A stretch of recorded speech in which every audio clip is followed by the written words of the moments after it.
Hello, નમસ્કાર વિદ્યાર્થી મિત્રો. આપણી ચેનલ આઇન્સ્ટાઇન એજ્યુકેશન હબમાં આ બધાનું ખૂબ ખૂબ હાર્દિક સ્વાગત છે.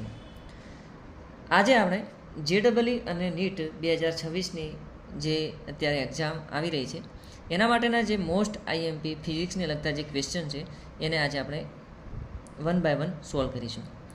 તો અહીંયા આપણને ઇંગ્લિશની અંદર કોઈક એક ક્વેશ્ચન આપેલો છે. ઓકે, હું એને વાંચીશ અને આપણે એને ગુજરાતીમાં કન્વર્ટ કરીને એને કમ્પ્લીટ સમજીશું. તો એ ક્વેશ્ચન એવું કહેવા માગે છે કે the variation of stopping potential as a function of the frequency nu of the incident light for a metal is show in graph. The work function of the surface is. એટલે કે અહીંયા કહેવા એવું માગે છે કે અહીંયા જે આપણને ગ્રાફ આપેલો છે એ સ્ટોપિંગ પોટેન્શિયલ ઓકે V0 એટલે કે વોલ્ટ એના વિરોધમાં ફ્રીક્વન્સીનો ગ્રાફ આપેલો છે. અહીંયા આપણને જે 4 ઉપરથી કંઈક ગ્રાફ સ્ટાર્ટ થઈ રહ્યો છે, 4 અર્ધ આવૃત્તિ દર્શાવે છે. જે અર્ધ છે એની પાછળ આપણને કૌંસમાં પણ આપેલ છે 4 × 10⁻14 અર્ધ આવૃત્તિ આપેલી છે. તો એના માટે આપણે શું કહી શકાય કે જે ધાતુની સપાટી છે, અહીંયા જે ધાતુ પણ આપેલી છે એ ધાતુની સપાટી પરથી ઇલેક્ટ્રોનને બહાર નીકળવા માટે કંઈક આવર્તન કરશે. તો એ આવર્તન એ આ બિંદુ પાસે દર્શાવે છે. તો આ બિંદુ પાસે સ્ટોપિંગ પોટેન્શિયલ V0 કેટલું મળે છે? અહીંયા આપણને V0 stopping potential is equal two કેવું મળે છે? 0. તો જે જગ્યાએ V0 0 મળે છે ત્યાં જગ્યાએ આપણને આવૃત્તિ ν0 કેટલી મળે છે? તો ν0 બરાબર એને જેને આપણે કહીશું કે થ્રેશોલ્ડ આવૃત્તિ. તો 4 × 10⁻14 હર્ટ્ઝ. ઓકે, આટલું મળે છે. તો એના માટે આપણને શું કીધું છે કે વર્ક ફંક્શન મેળવો. તો વર્ક ફંક્શનનું આપણી પાસે સૂત્ર છે વર્ક ફંક્શન φ બરાબર h⁻0. ઓકે, પરંતુ h⁻0 છે આપણે એને ઇલેક્ટ્રોન વોલ્ટ માટે શું કરીશું? h⁻0/eV. ઓકે, તો ઇલેક્ટ્રોન વોલ્ટ તો E વડે ભાગી દેશું. તો બરાબર શું લખી શકાય? h ની વેલ્યુ આપણને ખબર છે 6.625 × 10⁻34 ક્રોસ જે ν0 છે એ ν0 બરાબર આપણને આપેલો છે 4 × 10⁻14 અપોન E બરાબર શું છે? 1.6 × 10⁻19 ઇલેક્ટ્રોન વોલ્ટ. ઓકે, ચલો તો આનું આપણે કંઈક કેલ્ક્યુલેશન કરીએ તો કેટલું મળે છે? 6.625 ક્રોસ 4/1.6. તો આપણને કેલ્ક્યુલેશનમાં મળી રહ્યું છે 1.656 નિયર બાય મળે છે. તો 1.656 ઇલેક્ટ્રોન વોલ્ટ. તો ફ્લક્સ φ બરાબર આટલું મળે છે. તો આપણે જોઈ લઈએ ઓપ્શનમાં આપણને મળે છે. તો આપણને ઓપ્શન આપેલા છે 1.66, 16.6, 2 ઇલેક્ટ્રોન વોલ્ટ અને 20. તો આપણે 1.656 તો એને આપણે નિયર બાય લખી શકીએ કે 1.66 ઇલેક્ટ્રોન વોલ્ટ. ઓકે, તો આપણો જવાબ કયો છે? ઓપ્શન નંબર A રાઈટ છે. ચલો હવે આપણે બીજા ક્વેશ્ચન તરફ જઈશું. તો અહીંયા શું કહેવા માગે છે કે unpolarise light of intensity I pass through an ideal polariser A, another ideal polarizer B is placed behind A. The intensity of light beyond B is found to be I/2. Now another identical polarizer C is placed between A and B. The intensity beyond B is now found to be I/8. The angle between polarizer A and C. તો એને ગુજરાતીમાં સમજીએ તો આપણને આ question એવું કહેવા માગે છે કે I તીવ્રતા ધરાવતો કોઈક તીવ્રતા, એની તીવ્રતા કેટલી છે? I તીવ્રતા, ઇન્ટેન્સિટી. ઓકે, I તીવ્રતા ધરાવતો એક અધ્રુવીભૂત પ્રકાશ છે.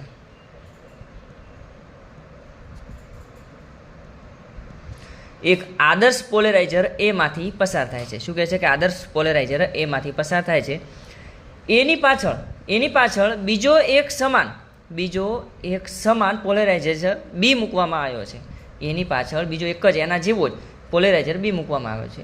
બીની બહાર પ્રકાશની તીવ્રતા આપણને કંઈક આપેલી છે I/2. બીની બહાર જે પોલેરાઇઝર છે એની તીવ્રતા, પ્રકાશની જે તીવ્રતા છે I/2 મળેલ છે. હવે A અને B વચ્ચે, હવે શું કહે છે? A અને B વચ્ચે કોઈક ત્રીજો સમાન એવો ને એવો જ C પોલેરાઇઝર મૂકવામાં આવે છે. ત્યારે બીની બહારની તીવ્રતા આવે, જ્યારે બીની વાત કરેલ છે, બીની બહારની તીવ્રતા આપણને I/8 આપેલી છે. તો A અને B વચ્ચે પોલેરાઇઝર A અને B નથી C છે. પોલેરાઇઝર A અને C વચ્ચેનો ખૂણો કેટલો થશે? તો આપણે ઓપ્શન આપેલા છે 0 ડિગ્રી, 30 ડિગ્રી, 45 ડિગ્રી કે 60 ડિગ્રી. તો આપણે પહેલાં સમજી લઈએ આપણને કઈ કઈ કિંમતો આપેલી છે. તો જોઈ લઈએ. અહીંયા આપણને IA ની વાત કરીએ કે IB આપણને આપેલું છે. IB પોલેરાઇઝેશન B માટેની તીવ્રતા આપણને કંઈક આપેલી છે I/2. તો હવે બી માટે આપેલી છે, બીની બહારની આપેલી છે, તો I/2 માટે પણ એટલી જ થશે. તો આપણે I/2 એ કોના માટે? IA માટે પણ એટલી જ થશે.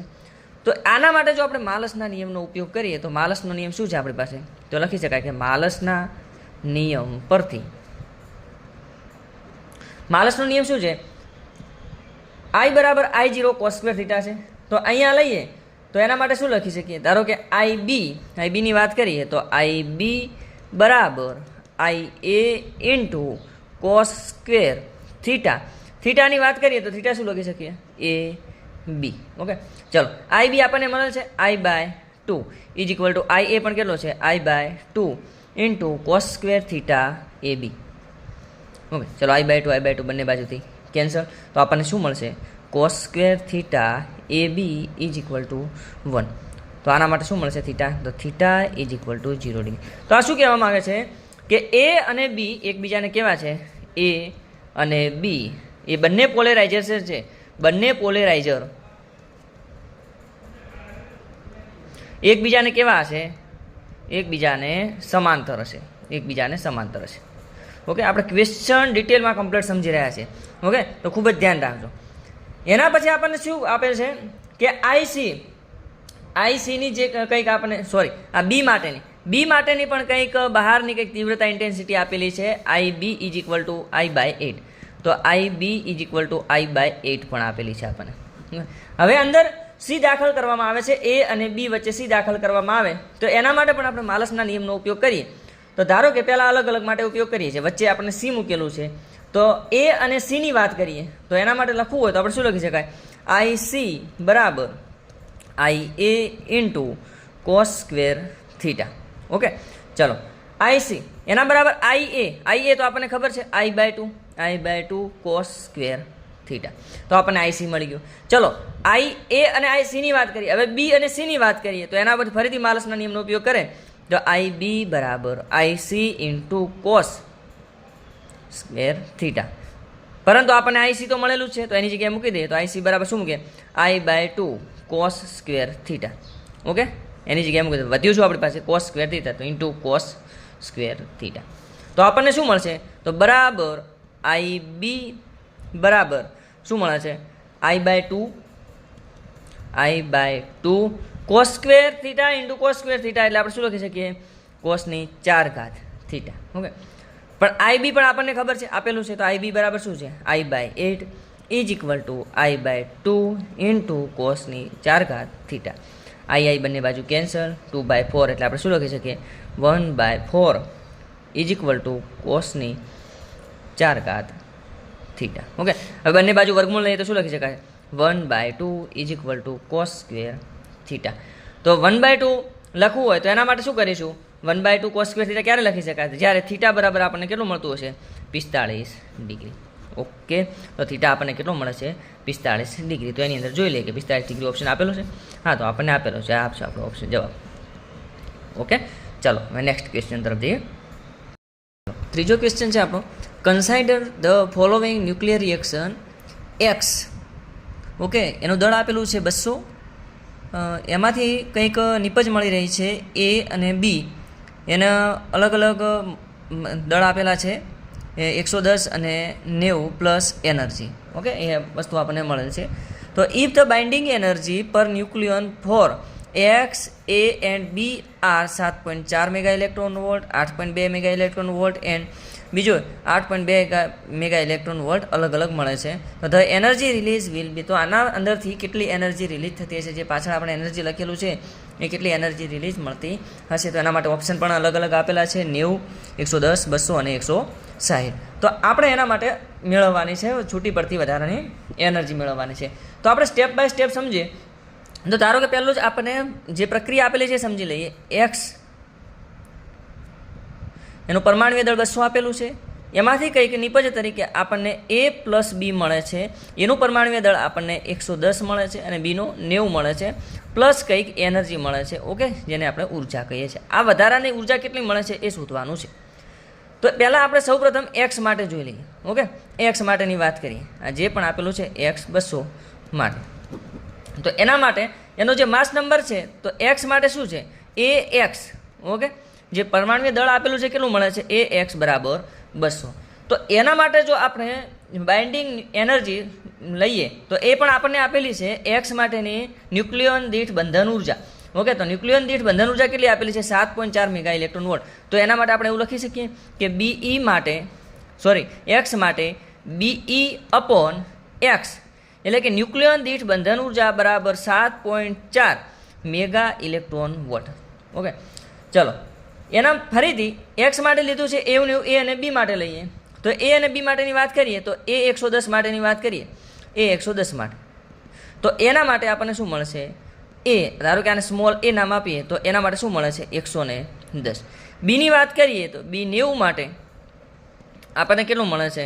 તો આનું નામ આપીએ, પરમાણુ દળ જ છે પણ આને સ્મોલ બી નામ આપીએ તો આપણને કેટલું મળે છે? આ 90 આપેલું છે. ઓકે, તો બંને ખબર. તો બંનેની બંધન ન્યુક્લિયન દીઠ બંધન ઉર્જા પણ આપેલી છે. તો બીઈ અપોન એ લખીએ અહીંયા ઇઝ ઇક્વલ ટુ, અને અહીંયા બીઈ અપોન કેપિટલ બી લખીએ. બંનેની અલગ અલગ આપેલી છે, નહીં બંનેની એક જ સેમ આપેલી છે. 8.2 ઇલેક્ટ્રોન, 8.2 મેગા ઇલેક્ટ્રોન વોલ્ટ. તો બંનેની એ લખી દઈએ 8.2 મેગા ઇલેક્ટ્રોન વોલ્ટ, આની પણ 8.2 મેગા ઇલેક્ટ્રોન વોલ્ટ. ચલો હવે એક્સ માટે આપણે કુલ બંધન ઉર્જા મેળવીએ તો એક્સ માટે કેટલી મળશે? આ એક્સ માટેની વાત કરીએ તો સૌ પ્રથમ એક્સ માટે કુલ બંધન ઉર્જા અથવા બાઇન્ડિંગ એનર્જી આપણે જે કહેતા હોઈએ, તો કુલ બંધન ઉર્જા જેને આપણે બાઇન્ડિંગ એનર્જી બીઈ તરીકે લઈએ તો શું લખી શકાય? તો બીઈ અપોન એક્સ એટલે કે ન્યુક્લિયોન દીઠ બંધન ઉર્જા ક્રોસ એનું જે પરમાણુ દળ છે એ મૂકી દો એટલે આપણને મળી જશે. બીઈ અપોન એક્સ એ આપણને મળી છે કેટલી છે? 7.4. તો અહીંયા મૂકી દેવાનું 7.4 ક્રોસ એ બી માટે કેટલો મળે છે? 200. તો એને 200 વડે ગુણી દેવાનું. તો 200 તો 7 દુ 14 ને 4 દુ 8 એટલે આપણને કેટલું મળશે? 1480 મેગા ઇલેક્ટ્રોન વોલ્ટ મળશે. 1480 મેગા ઇલેક્ટ્રોન વોલ્ટ. ઓકે, આ પ્રક્રિયકની વાત થઈ ગઈ એક્સ માટેની વાત. એમ ને એમ આપણે એ અને બી માટે મેળવી. ચલો, તો એ અને બી માટે ડાયરેક્ટ આપણે મેળવ્યું કે એ પ્લસ બી માટે. હવે વારંવાર વધારે ટાઈમ નહીં લઈએ, એ અને પ્લસ બી માટે ડાયરેક્ટ સરવાળો કરી દે. તો કુલ બંધન ઉર્જા એ અને બી માટેની કુલ બંધન ઉર્જા બીઈ, ઓકે, બીઈ બરાબર શું મળશે આપણને? એ માટેની વાત કરીએ તો એ માટે આની જેમ લેવું હોય કે ન્યુક્લિયન દીઠ બંધન ઉર્જા તો કેટલી મળે છે આપણને? 8.2. તો લખી દો 8.2 ક્રોસ એનું પરમાણુ દળ કેટલું છે? 110 પ્લસ બી માટેની વાત કરીએ તો એના માટે પણ 8.2 ક્રોસ આના માટે કેટલું છે? 90. તો આની કેલ્ક્યુલેશન કરીએ આપણે જોઈએ કે 8.2 ક્રોસ 110 તો આપણને મળે છે 902. ઓકે, ચલો તો આના માટે 902 પ્લસ 8.2 ક્રોસ 90 તો આના માટે કેટલું મળે છે? 738. તો 738 તો બંનેનો સરવાળો કરીએ તો મળે છે આપણને 1640 મેગા ઇલેક્ટ્રોન વોલ્ટ. આટલું નિપજમાં મળ્યું. ઓકે, તો પ્રક્રિયક માટે આપણને કેટલી મળતી? 1480 મેગા ઇલેક્ટ્રોન વોલ્ટ. એમાંથી કંઈક પ્રક્રિયા બની અને એ અને બી બનાવે છે ત્યારે કેટલી મળે છે આપણને? 1640. તો આ વધારાની કઈ એનર્જી આવી તો આપણે શું કરવું પડે? એનામાંથી છૂટી પડેલ એનર્જી શોધવી હોય કે ડેલ્ટા ઈ અથવા તો છૂટી પડેલ ઉર્જા શોધવી હોય તો શું કરવી પડે? તો નિપજમાંથી એ પ્રક્રિયક બાદ કરી દો. શું લખી શકાય? બીઈ નિપજ માઇનસ બીઈ પ્રક્રિયક. તો શું કરીએ? બીઈ નિપજ આપણને કેટલી મળે છે? બીઈ નિપજ તો 1640 માઇનસ પ્રક્રિયકમાંથી કેટલી મળે? 1480. તો 1480 તો આપણને કેટલી મળશે? 1640 માઇનસ 1480 આપણને મળે છે 160. તો 160 મેગા ઇલેક્ટ્રોન વોલ્ટ. ઓકે, જવાબ આવી ગયો. તો ચલો ઓપ્શનમાં જોઈ લઈએ કે મળે છે કે નથી મળતું. તો આપણને ઓપ્શન આપેલા છે 90, 110, 200 અને 160. ઓકે, તો આપણે ઓપ્શન નંબર ડી સાચો પડે છે. ચલો હવે ક્વેશ્ચન 4 તરફ જઈએ. તો ક્વેશ્ચન 4 શું કહેવા માગે છે કે in a hydrogen atom electron move from second excited state to first excited state and then from first excited state to ground state the ratio of wavelength is. Okay, તો આપણને એવું કહેવા માગે છે કે જે હાઇડ્રોજન કંઈક એટમ આપેલો છે, પરમાણુ આપેલો છે, એમાંથી ઇલેક્ટ્રોન છે એ બીજી ઉત્તેજિત અવસ્થામાંથી પ્રથમ ઉત્તેજિત અવસ્થામાં અને પછી પ્રથમ ઉત્તેજિત અવસ્થામાંથી તેની ભૂમિ અવસ્થામાં જાય છે તો એમની તરંગ લંબાઈનો ગુણોત્તર મેળવવાનો છે. તો એના માટે આપણે ભૂમિ અવસ્થાઓ લખી શકીએ. તો ધારો કે અલગ અલગ અવસ્થાઓ લખીએ. ધારો કે ભૂમિ અવસ્થા લઈએ. ભૂમિ અવસ્થા માટે લખવું હોય તો શું લખી શકાય? n બરાબર આપણે 1 લઈએ. ઓકે, પ્રથમ ઉત્તેજિત અવસ્થા માટે શું લખી શકાય? પ્રથમ ઉત્તેજિત અવસ્થા તો n બરાબર 2. બીજી ઉત્તેજિત અવસ્થા માટે શું લખી શકાય? n બરાબર 3. ઓકે, આટલી વસ્તુ આપણને અહીંયા આપેલી છે.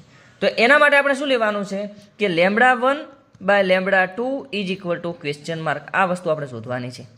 ચલો, તો એના માટે આપણે શેનો ઉપયોગ કરી શકીએ? λ1/λ2 શોધવા માટે, તરંગ લંબાઈનો ગુણોત્તર શોધવા માટે આપણે કઈ ફોર્મ્યુલા છે આપણી પાસે?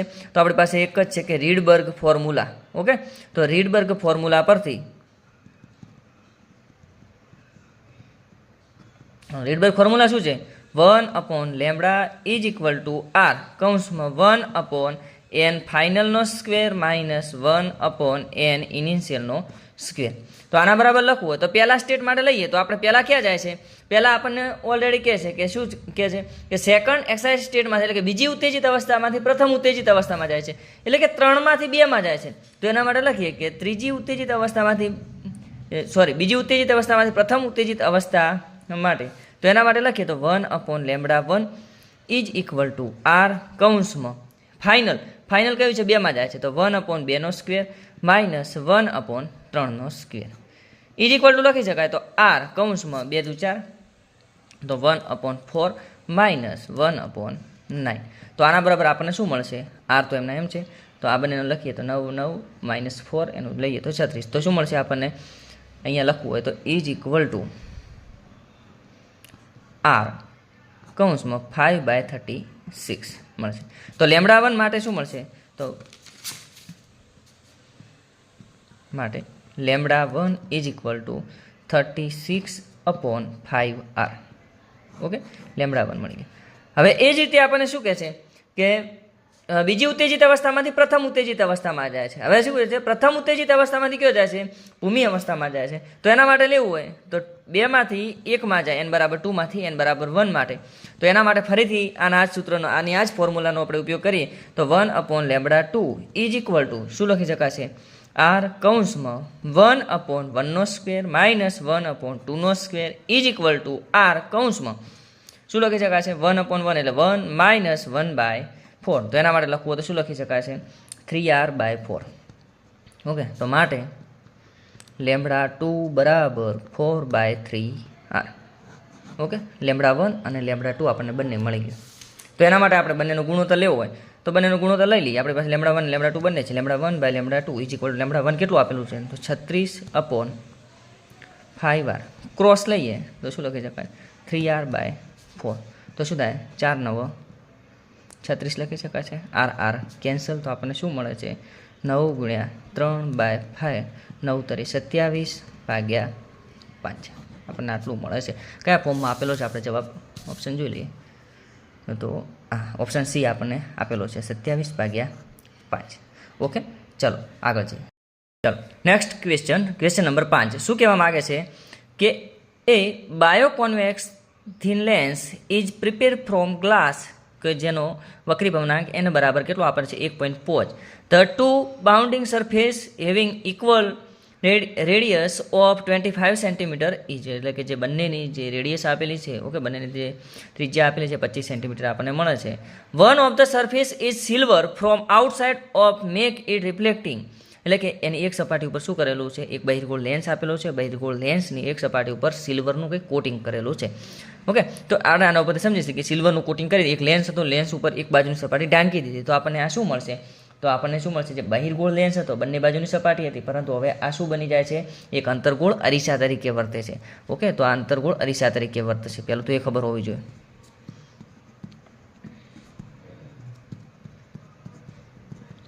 હવે ક્વેશ્ચન બહુ કંઈ લોંગ નથી, એટલે આપણે શોર્ટમાં આપણે તમને જે છે એ ફોર્મ્યુલા કહી દઉં છું, તો એના ઉપર તમારે આગળ ગણવાનું રહેશે. An object is place before this lens at distance small l centimeter so that the image is form on the object itself. જે ઓબ્જેક્ટ, જે પદાર્થ અહીંયા આપણે આ મૂકીએ છીએ, એ પદાર્થને જે પણ પ્રતિબિંબ એનાથી જે કિરણ આપાત થાય છે, અથડાઈને પાછું ફરે છે, પ્રતિબિંબ મળે છે. ઓકે, તો એના માટે જે વસ્તુ અંતર છે એ આપણે સ્મોલ l મેળવવાનું છે. પહેલું તો શું છે? વસ્તુ અંતર l બરાબર વસ્તુ અંતર, જે વસ્તુ મૂકેલી છે એ વસ્તુ અંતર l મેળવવાનું છે. ઓકે, તો the value of 2l/5. Okay, આપણે તો l મેળવવાનું છે, પરંતુ અહીંયા શું માગેલું છે? 2l/5 ની કિંમત માગેલી છે. તો ક્યારે મળશે 2l/5 ની કિંમત? જ્યારે આપણને l મળેલું હશે ત્યારે. Lens is place in air. Okay, એ આ લેન્સ છે એક હવામાં મૂકેલો છે. ઓકે, હવાનો તો વક્રી ભવનાંક પણ આપેલો છે n બરાબર 1. તો હવાનો વક્રી ભવનાંક આપણને ખબર છે n બરાબર શું થાય છે 1, આટલું આપે. ઓકે, તો આપણને જે વસ્તુ આપેલી છે એ લખીએ.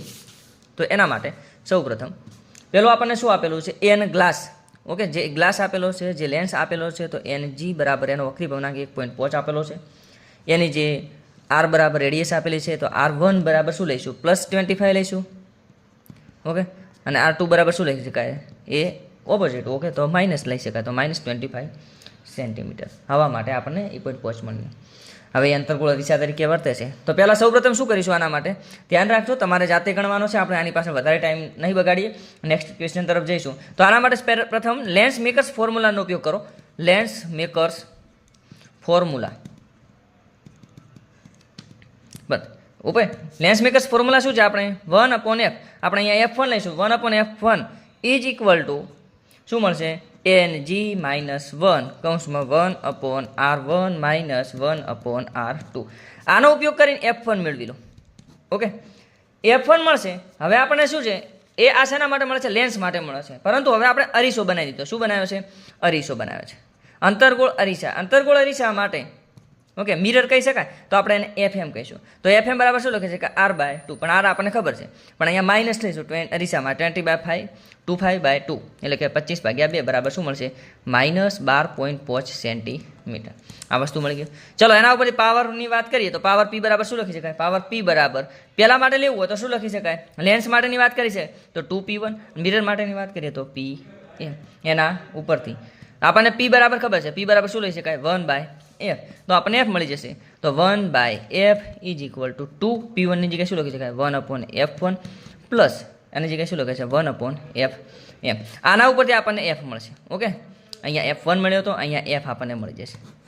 જે f મળે છે એના બરાબર જ શું લેવાનું છે, જ્યાં f આ જે f મળ્યો એના બરાબર જ r ઇક્વલ લેવાનું છે. એના બરાબર શું લેવાનું છે, 2f લેવાનું છે. શું લેવાનું છે, 2f. એના બરાબર જે 2f મળ્યો છે, ઓકે, એના સોરી જે આ f મળે છે, ઓકે, f બરાબર આપણે 2f, અને 2f બરાબર શું લઈ શકું છું, l લઈશું, કે એની લંબાઈ લઈશું. 2f બરાબર શું, જે f છે એને 2 વડે ગુણીએ તો એની લંબાઈ મળે છે l લઈશું. ઓકે, પણ આપણે l નથી મેળવવાનું, 2l/5 મેળવવાનું છે. તો l ની જગ્યાએ કિંમત મૂકશો તો આપણે 2l/5 ની કિંમત મળી જશે. ઓકે, તો આપણને આ ક્વેશ્ચન છે આખે એકવાર ફરીથી જોઈ લેજો. એના ઓપ્શન આપેલા છે, વિડીયો પોઝ કરીને તમે જોઈ શકો છો. ચલો હવે તો આપણે ક્વેશ્ચન નંબર 6 નેક્સ્ટ ક્વેશ્ચન તરફ જઈએ. ચલો હવે નેક્સ્ટ ક્વેશ્ચન નંબર 6. તો in the following circuit find I1 અને I2. આપણે કે સર્કિટ જોઈને આપણે I1 અને I2 મેળવવા છે. તો આપણે જોઈ શકીએ છીએ સર્કિટની અંદર 20 વોલ્ટ કંઈક બેટરી આપેલી છે. ત્યાંથી પ્રવાહ 2 કિલો ઓહમ જાય છે. અહીંયા 14 કિલો ઓહમનો કંઈક અવરોધ છે, અહીંયા 12 કિલો ઓહમનો અવરોધ છે, 2 કિલો ઓહમનો અવરોધ છે. અહીંયા ડાયોડ કંઈક D1 આપેલો છે, અહીંયા D2, એટલે કે 2 ડાયોડ જોડેલા છે ને એવી સર્કિટ આપેલી છે. અહીંયા I2 પ્રવાહ આપેલો છે. ઓકે, અને અહીંયા નિશાની આપણને I1 પ્રવાહની આપેલી છે. I1 અને I2 મેળવવાની છે. તો સૌ પ્રથમ શું કરીશું, આપણે I1 માટે લઈએ. ધારો કે I1 માટે તો પહેલાં ડાયોડની વાત કરીએ. જે I1 ડાયોડ છે તો એના માટે આ પ્રવાહની વાત કરીએ તો આ ડાયોડ અહીંયાથી અહીંયા પ્રવાહ જઈ રહ્યો છે. તો એના માટે શું થશે કે I1 ડાયોડ છે એટલે પ્લસનું માઇનસ અને માઇનસનું પ્લસ સાથે જોઈન્ટ થાય છે. તો આપણે આ ડાયોડ છે, આ જે કયો જે પરિપથ છે એ કેવો થશે, ઓપન સર્કિટ થશે. ઓપન સર્કિટ એટલે ખુલ્લો પરિપથ થશે. ઓકે, એ કયો થાય છે તો પ્લસનું માઇનસ, માઇનસનું પ્લસ. તો એના માટે શું લખી શકાય છે કે રિવર્સ બાયસમાં છે. કેવું છે, ડાયોડ છે રિવર્સ બાયસમાં છે. તો આના લીધે આપણે ડાયરેક્ટ જ કહી શકીએ કે I1 જે સર્કિટમાં પ્રવાહ I1 કેટલો મળશે આપણને, તો I1 = 0 જ મળવા છે. રિવર્સ બાયસ છે ઓપન સર્કિટ માટે. ઓકે, ચલો પહેલો ક્વેશ્ચન આપણે આન્સર મળી ગયો. હવે I2 માટેની વાત કરીએ. I2 માટે જોઈ લઈએ. પ્લસનું પ્લસમાં છે, માઇનસનું માઇનસ ખાતે છે, તો એ ફોરવર્ડ બાયસ છે. I2 કયો છે, ફોરવર્ડ બાયસ છે. ઓકે, તો ફોરવર્ડ બાયસ માટે આપણને I2 મેળવવા છે. તો I2 માટેનું સૂત્ર છે I2 બરાબર V/R. તો V આપણને કેટલો આપેલો છે તો જોઈ શકીએ છીએ, અહીંયા 20 વોલ્ટ આપેલો છે. તો અહીંયા I2 બરાબર V બરાબર 20 લઈએ. R બરાબર તો આ બંને છે, જે આ બંને 14 ઓહમ અને યા તો બંને શોર્ટ સર્કિટ થઈ ગયા. આમાં પ્રવાહ વહે ને વધ્યો આપણી પાસે 2 કિલો ઓહમ. તો 2 કિલોને લખીએ તો 2 × 10⁻³ લખી શકાય. તો શું લખી શકાય છે, હા 2/20 લખી શકશે. ઓકે, 2/20 તો શું લખી શકાય છે, 10 × 10⁻³ ઓકે એમ્પિયર લખી શકાય. તો 10 × 10⁻³ તો I1 મળી ગયું અને I2 મળી ગયું. તો બંને બાજુનું આપણે ધારો કે આને લખવું હોય તો મિલી એમ્પિયર પણ લખી શકીએ 10 મિલી એમ્પિયર. તો ઓપ્શન જોઈ લઈએ આપણને શું આપેલા છે ઓપ્શન. રાઈટ, તો આપણને ઓપ્શન નંબર ડી મળે છે 0 અને 10 મિલી એમ્પિયર, કારણ કે I1 અને I2 આપેલા છે. ઓકે, ચલો તો હવે નેક્સ્ટ ક્વેશ્ચન તરફ જઈએ. ચલો નેક્સ્ટ ક્વેશ્ચન નંબર 7 શું કહેવા માગે છે કે deviation angle with angle of incidence, okay, graph for a prism is so in the figure angle of prism will be. એટલે કે આપણે શું છે એંગલ ઓફ પ્રિઝમ એટલે કે પ્રિઝમ કોણ મેળવવાનો છે.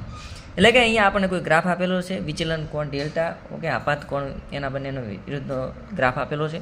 તો ડેલ્ટા બરાબર આપણને ખબર છે અહીંયા કેટલો કે 27 ડિગ્રી આપેલો છે. ઓકે, આપાત કોણ કેટલો આપેલો છે 17 ડિગ્રી આપેલો છે. અને આ 39 ડિગ્રી શું દર્શાવે છે આપણો નિર્ગમન કોણ દર્શાવે છે. તો એ વસ્તુ આપણને જે વસ્તુ આપેલી છે માહિતી એ અહીંયા લખી શકીએ. તો કઈ વસ્તુ આપેલી છે તો આપણે લખી શકીએ કે વિચલન કોણ ડેલ્ટા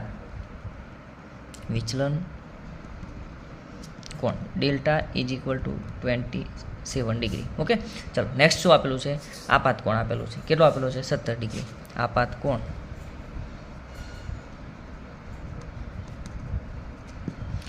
એટલે કે incidence I is equal two કેટલો આપેલો છે 17 ડિગ્રી. ચાલો નેક્સ્ટ શું આપેલું છે નિર્ગમન કોણ કેટલો આપેલો છે 39 ડિગ્રી. એટલે કે નિર્ગમન કોણ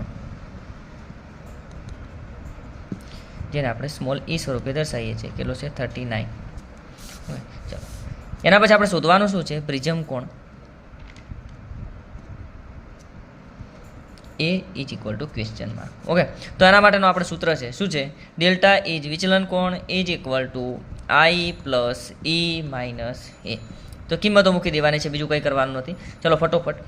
ડેલ્ટા બરાબર 27 degree is equal two I બરાબર 17 ડિગ્રી પ્લસ E બરાબર 39 ડિગ્રી માઇનસ A. ચલો આ બંનેનો સરવાળો કરીએ તો આપણે કેટલું મળશે 56 ડિગ્રી મળશે. તો 27 ડિગ્રી બરાબર 56 ડિગ્રી માઇનસ A. તો માટે A બરાબર આપણને કેટલું મળશે એ બરાબર કેટલું મળે છે 29. ઓકે, 29 ડિગ્રી મળે છે. તો ઓપ્શનમાં જોઈ લઈએ કે અહીંયા 29 ડિગ્રી આ ઓપ્શન નંબર બી મળી ગયો. ઓકે, ચાલો નેક્સ્ટ ક્વેશ્ચન નંબર 8 તરફ જઈએ. Question number 8. ચાલો ક્વેશ્ચન નંબર 8 શું આપેલો છે if both the diodes of ideal then value I1 અને I2. ઓકે, આવો જ આપણે એક ક્વેશ્ચન આગળ પણ જોઈ ગયેલા છે.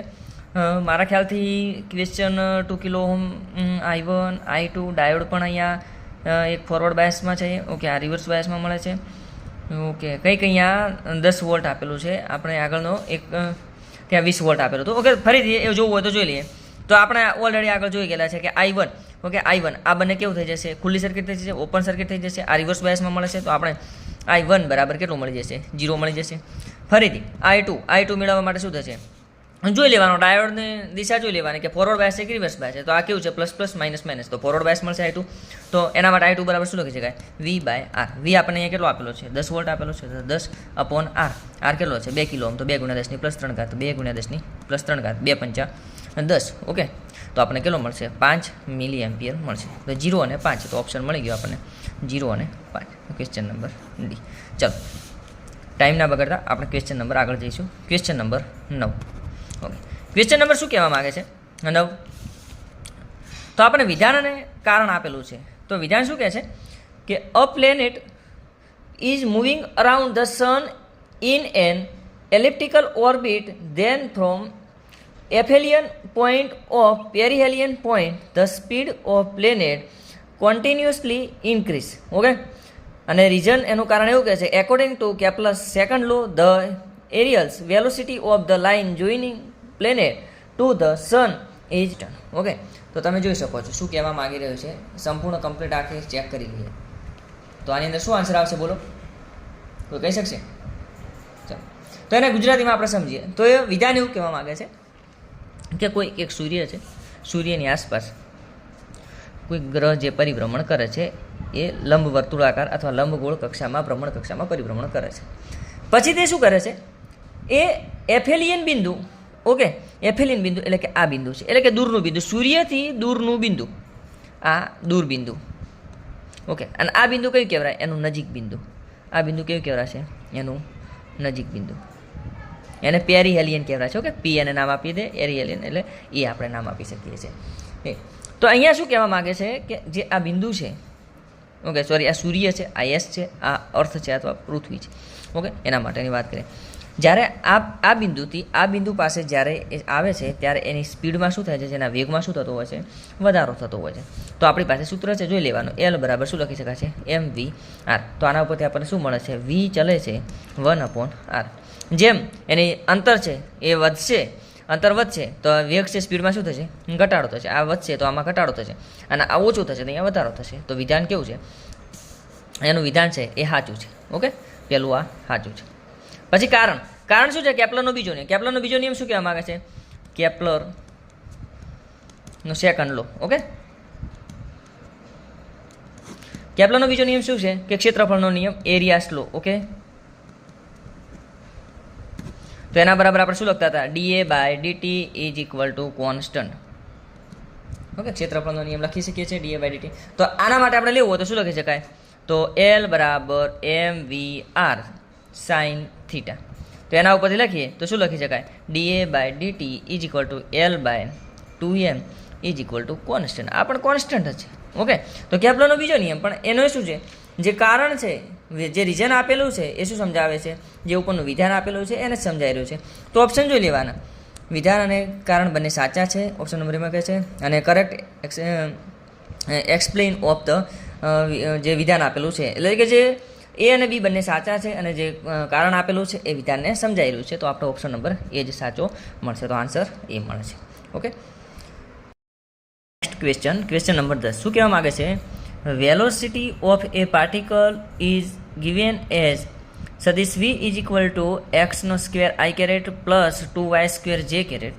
Then the equation of trajectory if at t બરાબર 0 particle is at 4 1 is. Okay, તો આપણને એવું કહેવા માગે છે કે જે આપણને કંઈક પહેલું તો ઇક્વેશન આપેલું છે, સદિશ v is equal to x² i caret plus 2y² j caret.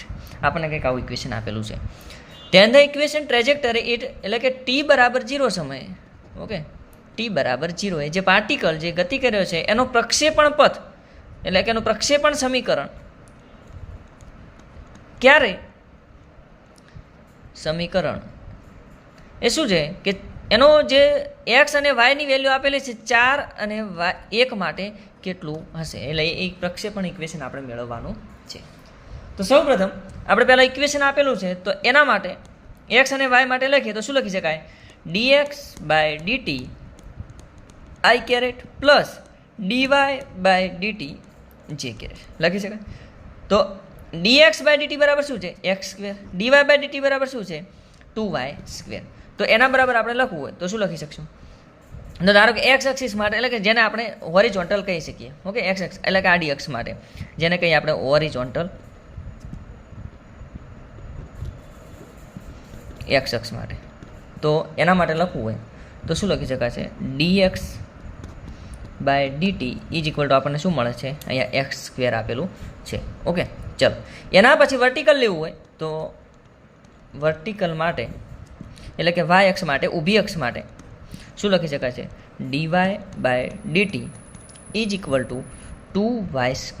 એ આપણને આપેલું છે. ઓકે, ચલો તો આ બંને મેં આપણે વાત કરવાની છે, એક્સ અને વાય બિંદુ માટેની વાત કરવાની છે, 4 અને 1 માટે. તો પહેલું એક્સ અને વાય મેળવવું પડશે બિંદુ માટે, તો એનું કંઈક ઇક્વેશન મેળવવું પડશે. તો આપણે શું કરીએ, પહેલાં તો બંનેનો ગુણોત્તર લઈએ.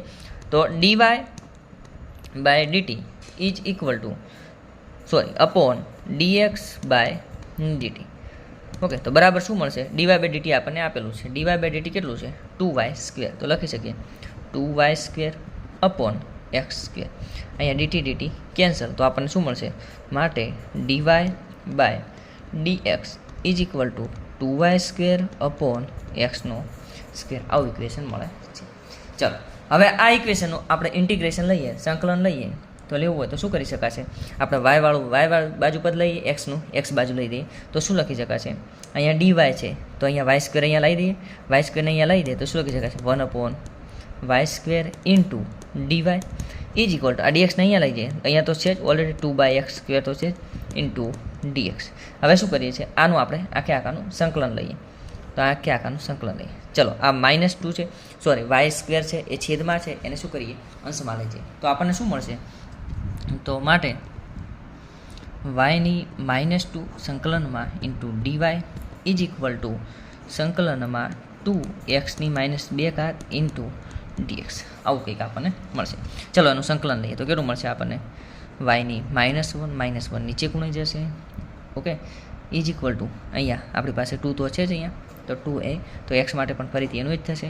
x ની શું થશે? -1/-1 ઇન્ટુ શું મળશે? Into dx. ઓકે, આટલી વસ્તુ મળશે. તો આના માટે ઇક્વેશન લઈએ, પણ આપણે કોઈ dx ક્યાંથી આવશે? પ્લસ કંઈક અચળાંક મૂકવો પડશે, પ્લસ c. તો મૂકીએ.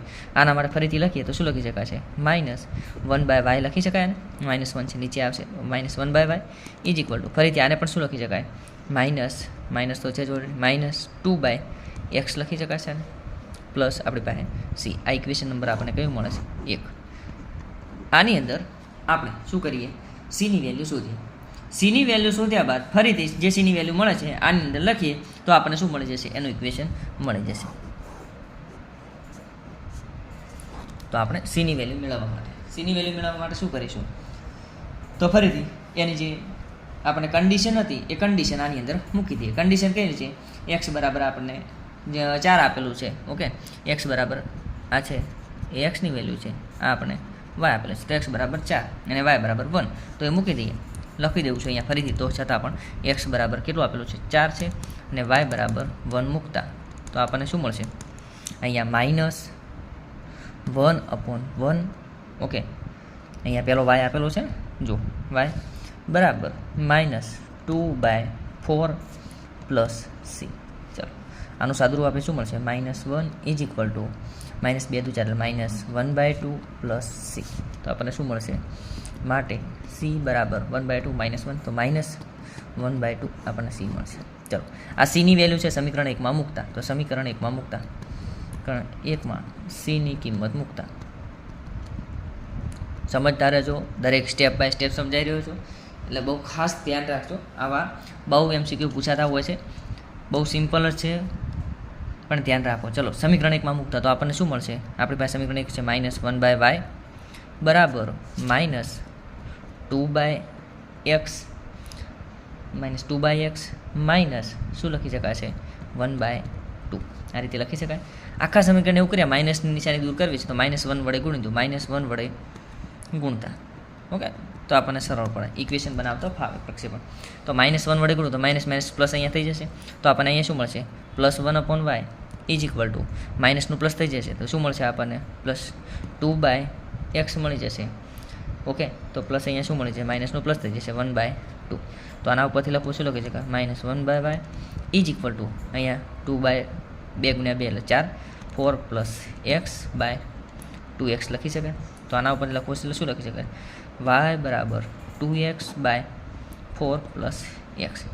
પણ આપણને શું કહે છે? અહીંયા સમીકરણ બનાવવાનું છે. તો આના ઉપરથી મારે સમીકરણ બનાવવું હોય તો શું સમીકરણ બનાવી શકાય? તો આપણે સમીકરણ બનશે, સમીકરણ બનાવવાનું કીધું છે, પ્રક્ષેપણ સમીકરણ. તો આને આ જે સ્ટેપ છે આને y સાથે ગુણી દઈએ તો શું મળશે આપણને? 4y + xy બરાબર 2x. આને આ બાજુ લઈ દઈએ તો શું મળે આપણે? તો એના માટે મેળવવું હોય તો 4y + xy - 2x. ઓકે, ચાલો આવું ઇક્વેશન મળે છે. આપણે ઓપ્શન જોઈ લઈએ કયો ઓપ્શન મળે છે.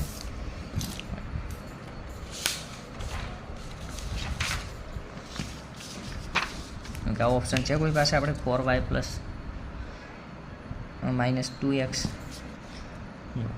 ઓપ્શન નંબર બી આપેલો છે, xy - 2x + 4y. Okay, is equal two 0. Sorry, આપણે ઇઝ ઇક્વલ ટુ 0 કરવાનું ભૂલી ગયું, એનું એ છે વસ્તુ. જો ઇઝ ઓકે, તો આપણને અહીંયા જવાબ નંબર ઓપ્શન નંબર બી મળી રહ્યો છે. ઓકે, ચલો તો હવે આપણો અહીંયા વિડીયો બહુ ખૂબ લાંબો થઈ જાય એવો છે, તો અહીંયા સુધી રાખીએ છીએ. ફરીથી પાર્ટ 2માં આગળના બીજા ક્વેશ્ચનો, જો આપણી પાસે ઘણા બધા ક્વેશ્ચન છે બાકી છે, એને સોલ્યુશન કરીશું. એટલે આપણી સાથે જોડાયા રહેજો.